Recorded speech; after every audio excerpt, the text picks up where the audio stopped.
بسم اللہ الرحمن الرحیم۔ السلام علیکم میرے پاکستانیوں، ساتھیوں، بھائیوں، بہنوں، بزرگوں، دوستوں، آپ سب کو رمضان المبارک کی برکتیں، نمازیں، باتیں آپ کی قبول کرے اللہ، اور اس کے بعد آج کی عید الفطر کی مبارک آپ سب کو میری طرف سے دلی عید مبارک۔ مجھے بھی اپنی دعاؤں میں یاد رکھا کیجیے۔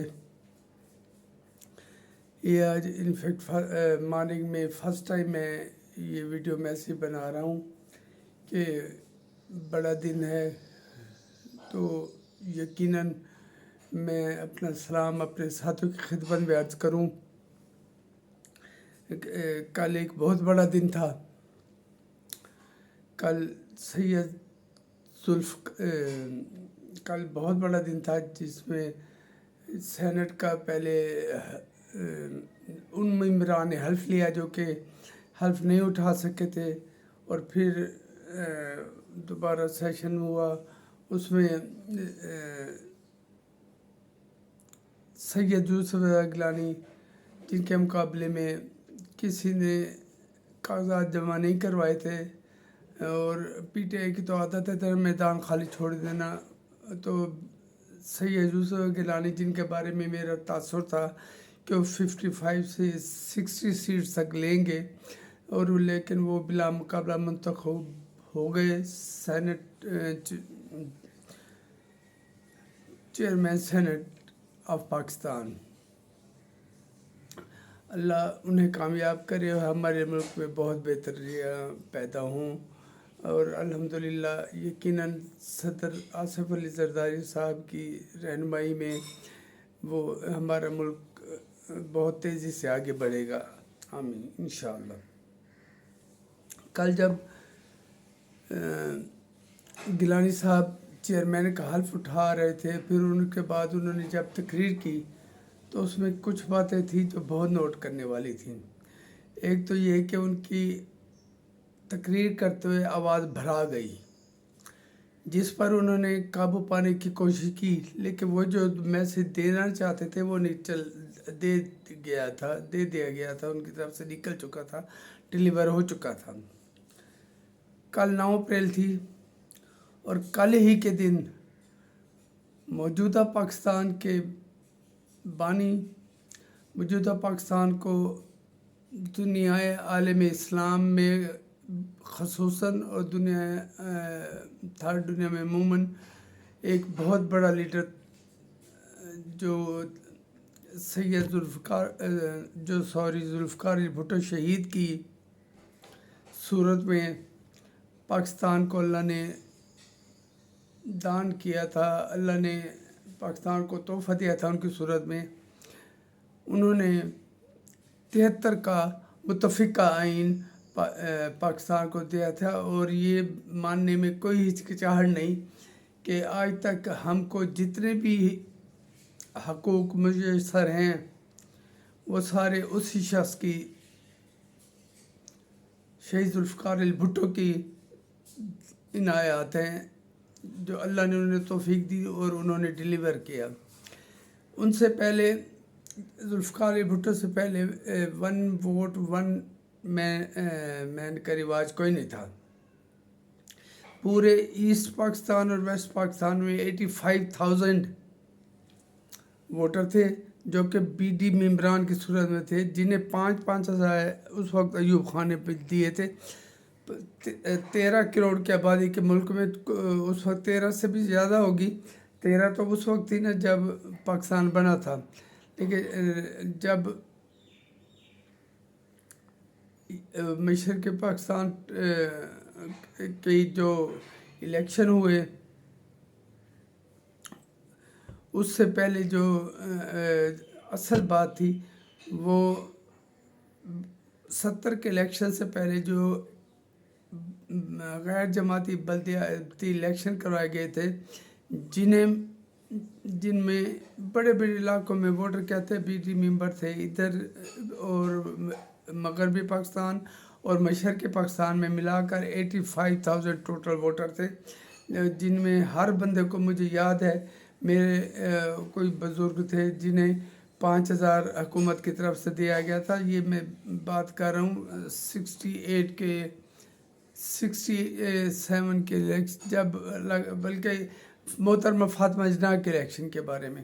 تو پورے پاکستان میں 85,000 ووٹر تھے جن میں سے 98% ووٹ ایوب خان کو مل گئے اور وہ متعلقہ کرنان صدر مملکت اور چیف آف آرمی اسٹاف بن گئے جن کے وزیر خارجہ ذوالفقار علی بھٹو شہید تھے.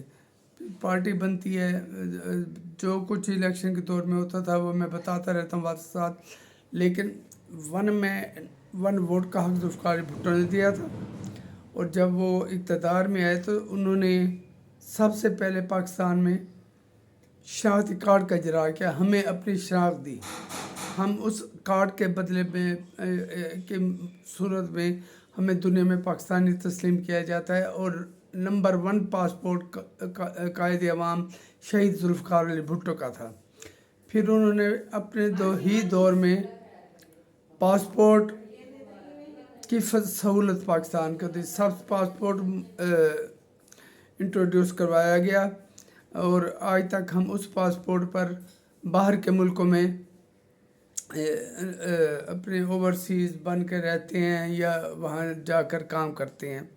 یہ اسی کی دین تھی. 73 کا آئین جو دیا تھا متفقہ، جس میں انہوں نے اپوزیشن کی ضرورت نہیں تھی لیکن کیونکہ وہ جمہوریت پر یقین رکھتے تھے، وہ ایک متفقہ آئین تھا جس کا انہوں نے ذوالفقار علی بھٹو میں جس پہ دستخط کیے تھے، جس میں ختم نبوت کی شک بھی شامل تھی.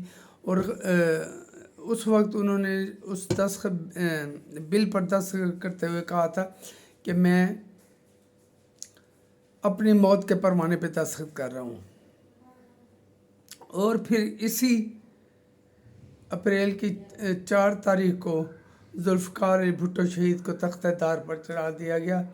اور اگر وہ بدبخت ملعون جو اوپر جسے قبر بھی نصیب نہ ہوئی، اگر وہ یہ دباؤ برداشت نہ کرتا، جس کا دباؤ نہ ڈالتا، جس کا جسٹس نسیم حسن شاہ جو 2.5 فٹ چیف جسٹس تھا اس نے اعتراف کیا تھا افتخار احمد صاحب کے پروگرام جواب دہ میں کہ ہم پر دباؤ ہوتا ہے، ہم نے انہیں پھانسی دے دی.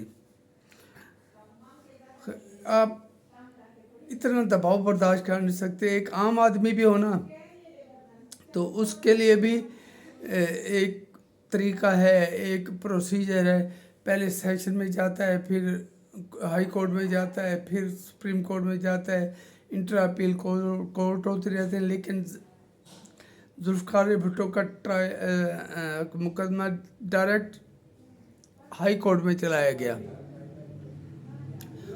مقصد جو انہیں ایلیمینیٹ کرنا تھا.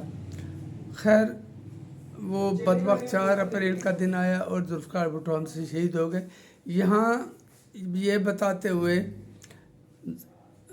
سید یوسف گیلانی کی آواز بھرا گئی اور وہ کچھ چپ ہو گئے اور پھر انہوں نے قابو پا لیا، لیکن میسیج نکل گیا تھا. آخر جس پارٹی میں آپ نے 38 سال گزارے اور جس پارٹی نے آپ کو صدر مملکت، وزیر اعظم، چیئرمین سینٹ، اسپیکر قومی اسمبلی بنایا، تو ظاہر ہے ان کو یاد کرتے ہوئے ان کی آواز بھرا گئی.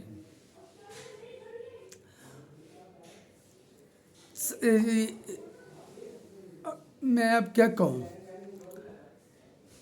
کل بہت بڑا دن تھا اور پھر آج ان کے 3 صاحبزادوں کی سید علی قاسم گیلانی، سید علی موسیٰ گیلانی اور سید علی حیدر گیلانی کی پیدائش کا دن بھی ہے. تو ان سب کو مبارکباد. انشاءاللہ بہت جلد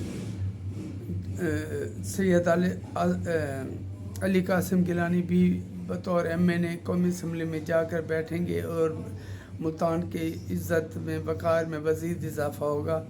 اور اب ان کے ساتھ ان کی ساری ٹیم، خصوصاً سید مسدد شاہ صاحب، جنہوں نے آخری دنوں میں بھی آ کر بہت محنت کی اور اتنے ووٹ نکالنے میں وہ کامیاب ہو گئے، جن کی وجہ سے یوسف رضا گیلانی صاحب MNA منتخب ہوئے PTI کو شکست دے کر۔ مجھے سمجھ نہیں آتی کہ ہم ایسے موقعوں میں بھی کدورتیں نہیں دل کی نکالتے۔ اگر گیلانی صاحب کو اللہ نے عزت دی ہے، وہ منتخب ہوئے، تو سب کو چاہیے تھا اپنا، خصوصاً اپوزیشن لیڈر کو اپنے، تو ہم حمایتی سپورٹر دیتے ہی ہیں، تو جا کر انہیں مبارکباد دیتے۔ جبکہ یوسف گیلانی سپیکر تھے اور نئی قومی اسمبلی کا الیکشن ہوا تھا، جس میں گیلانی صاحب سکندر بوسن سے ہار گئے، تو انہیں اسپیشل جا کر مبارکباد دی۔ لیکن یہ وصف پاکستان پیپلز پارٹی کا ہی ہے اور کسی کا نہیں ہے۔ اب ان کے صاحبزادگان، سارے صاحبزادگان میدان عمل میں آ چکے ہیں اور وہ الحمدللہ ینگ ہیں، نوجوان ہیں، اور ان میں وہ انرجی ہے، اور پیچھے گیلانی صاحب کی اور پارٹی کی جو ہدایات ہیں یا جو ان کا منشور پہ چلنے کے لیے شدید خواہش ہے، اس پر عمل کریں گے اور عوام کی فلاح و بہبود کے لیے زیادہ کام کریں گے۔ یہاں میں ان کی ساری ٹیم جو علی قاسم گیلانی صاحب کے علاقے میں کام کر رہی ہے، اسے اپیل کرتا ہوں، جس میں ملک رضوان خان، شکیل حسین لابر صاحب، بیرسٹر مدثر صاحب سب شامل ہیں۔ اپنی پوری طاقت لگائیں اور سید علی قاسم گیلانی کو پہلی دفعہ قومی اسمبلی میں بہت بہتر اور بہت زیادہ ووٹ لے کر قومی اسمبلی میں بھیجیں۔ انشاءاللہ پاکستان ٹیک آف کرے گا۔ ہماری نون لیگ کے جو مینیفیسٹو ہے، جو منشور ہے، بالکل مختلف ہے، لیکن قومی مفادات کے تحت ہم اکٹھے ہیں، اور الیکشن ہم ایک دوسرے کے خلاف لڑتے رہیں گے، ہماری مخالفتیں جاری رہیں گی، لیکن جہاں تک اس کا قومی مفاد کا سوال ہے، پاکستان پیپلز پارٹی نون لیگ سے بڑھ کر اپنا اقدام کرے گی، اپنے اقدامات کرے گی، اور صدر مملکت آصف علی زرداری کی کوشش ہے، پاک ایران گیس پائپ لائن، جب وہ صدر تھے اس کا معاہدہ کیا تھا، اب وہ پھر صدر مملکت ہے، تو اس پر کام شروع ہو چکا ہے۔ سی پیک پر کام بہت تیزی سے ہو رہا ہے، اور ایک خبر میں آپ کو دے رہا ہوں، پتہ نہیں کنفرم ابھی I am not sure کہ یہ کنفرم ہے کہ حج عمرے کے سارے ٹیکسز ختم کر دیے گئے ہیں۔ 2,10,000 والا عمرہ اب 70,000 میں ہوگا، اور 7 لاکھ والا حج اب 4 لاکھ میں ہوگا۔ تو ابتدائی خیر ہوتا ہے کہ آگے آگے دیکھیے ہوتا کیا ہے کیا آنے والا دور۔ موجودہ دور میں بھی پیپلز پارٹی نے اپنے کارڈز بہت خوبصورتی سے کھیلے ہیں، وہ حکومت کو مکمل سپورٹ دے کر بھی حکومت میں شامل نہیں ہے، لیکن جہاں قومی معاملات ہوتے ہیں وہاں پیپلز پارٹی فل سپورٹ میں ہوتی ہے حکومت کے۔ تو اللہ پیپلز پارٹی کو بہت ترقی دے۔ یہ جو 30 نومبر 1967 کو بنائی گئی تھی، آج تک یہی پارٹی، جس سے میں پاکستان کی واحد میچور پارٹی کہتے ہوں، جس میں ٹوٹ پھوٹ نہیں ہوئی، جو چھوڑ کے گیا ذلیل و خوار ہوا، لیکن نہ کوئی دھڑے بندی ہے نہ کچھ ہے، اور پیپلز پارٹی انٹیکٹ ہے، اور یہ مضبوط سے مضبوط تر ہوتی جائے گی، بشرطے کہ پارٹی اپنے حقیقی ورکرز، حقیقی اور ورکرز کی خواہشات کے مطابق نمائندوں کو آگے لے کر آئے، اور وہ اپنا بھرپور کردار ادا کریں، جن کے عوام میں پینیٹریشن ہے، اور مجھ جیسے جنہوں نے پارٹی بنتے ہوئے دیکھی، وہ سرپرست کے طور پر ان کے ساتھ ہیں، اپنے ساتھیوں کے، اور ان کے لیے ایک ورکر کے حصہ کام کر رہے ہیں، اور انشاءاللہ پاکستان کا آنے والا دور پاکستان کے بہت زیادہ خوبصورت ثابت ہوگا، اور ہم ہر آنے والے دن میں پہلے سے زیادہ ترقی کرتے رہیں گے۔ اللہ آپ سب کو عید کی خوشی مبارک کرے۔ فلسطین کو یاد رکھے گا، ان کے لیے دعائیں کیجیے گا، اور دل سے دعا کریں کہ اللہ انہیں اس عذاب سے نکالے، ہمارے کشمیری بھائیوں کو مشکلات سے نکالے، اور بیماروں کو صحت یاب کرے۔ جو جہاں جہاں بیمار ہیں، جو گزر چکے ہیں، اللہ ان کے درجات بلند کرے۔ اور اس موقع پر آخر میں ایک دفعہ پھر شہید ذوالفقار بھٹو کو سلام، سید یوسف رضا گیلانی کو مبارک، اور ان کے بیٹوں کو ان کی برتھ ڈے کی مبارک۔ بہت بہت شکریہ۔ میری درخواست ہے کہ میرا یہ یوٹیوب چینل ریاض حسین بخاری کے نام سے ہے، اسے سبسکرائب کریں، اسے شیئر کریں، اس پر مجھے کمنٹ دیں، چاہے وہ میرے مخالف ہوں، اچھے ہوں، برے ہوں، اس سے مجھے اپنی اصلاح کا موقع ملتا ہے۔ لیکن میں یہ گلہ ضرور کر دیتا ہوں کہ میرے فیس بک کے ساتھی میرے جالے میرا کھل کے ساتھ نہیں دے رہے ہیں، لیکن میں بولتا ہوں، بولتا رہوں گا، اور چاہے میری لیڈرشپ جہاں عوام کی مرضی کے خلاف کام کرے گی وہاں بھی میں آواز اٹھاؤں گا، اور جہاں حکومت مخالفت کرے گی وہاں بھی اٹھاؤں گا، اور جو اپوزیشن ہے، جو نہ اپوزیشن ہے نہ پتہ نہیں کیا حکومت ہے کیا ہے، چوں کا مربع جو بیٹھا ہے، ان کو میں ان کی اصلیت دکھاتا رہوں گا۔ اور 2-3 دن میں ایک میں ویڈیو کروں گا جو صرف خان صاحب کے بارے میں ہوگی، ان کی ایک ایسی حقیقت میں آپ کے سامنے بیان کروں گا جو شاید آپ نے نہ سنی ہو۔ اجازت چاہتا ہوں، بہت شکریہ، یاد رکھیے گا۔